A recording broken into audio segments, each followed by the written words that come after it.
કે તમને કઈ પ્રોસેસમાં વધારે મજા આવી, રંગભૂમિની કે સિનેમાની? રંગભૂમિ તો ઓબ્વિયસલી પ્રથમ પ્રેમ રહ્યો જ છે અને રહેશે જ, પણ રંગભૂમિથી સર્વાઈવલના ઇશ્યુઝ હોય છે. એટલે આત્માનો ખોરાક રંગભૂમિ છે, પણ જે જઠર માટેનો ખોરાક છે એના માટે ફિલ્મો કરવી તો પડશે જ સર.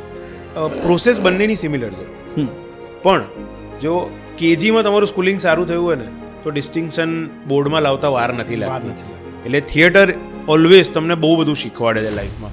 ઘણા બધા વિચારતા હશે મારે આ ફિલ્ડમાં કરિયર બનાવવું છે, તો એમના માટે બેસ્ટ વે કયો હોય?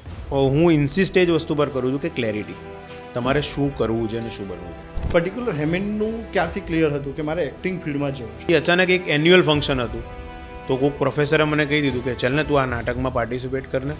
તો એ 20 દિવસ રિહર્સલો કર્યા ને તે એમાં મજા આવી કે આ પ્રોસેસ અલગ છે, નવી સ્ટાર્ટ કરવા જેવી છે. એટલે ત્યારથી એક પેલું લોહી ચખાઈ ગયું આગને.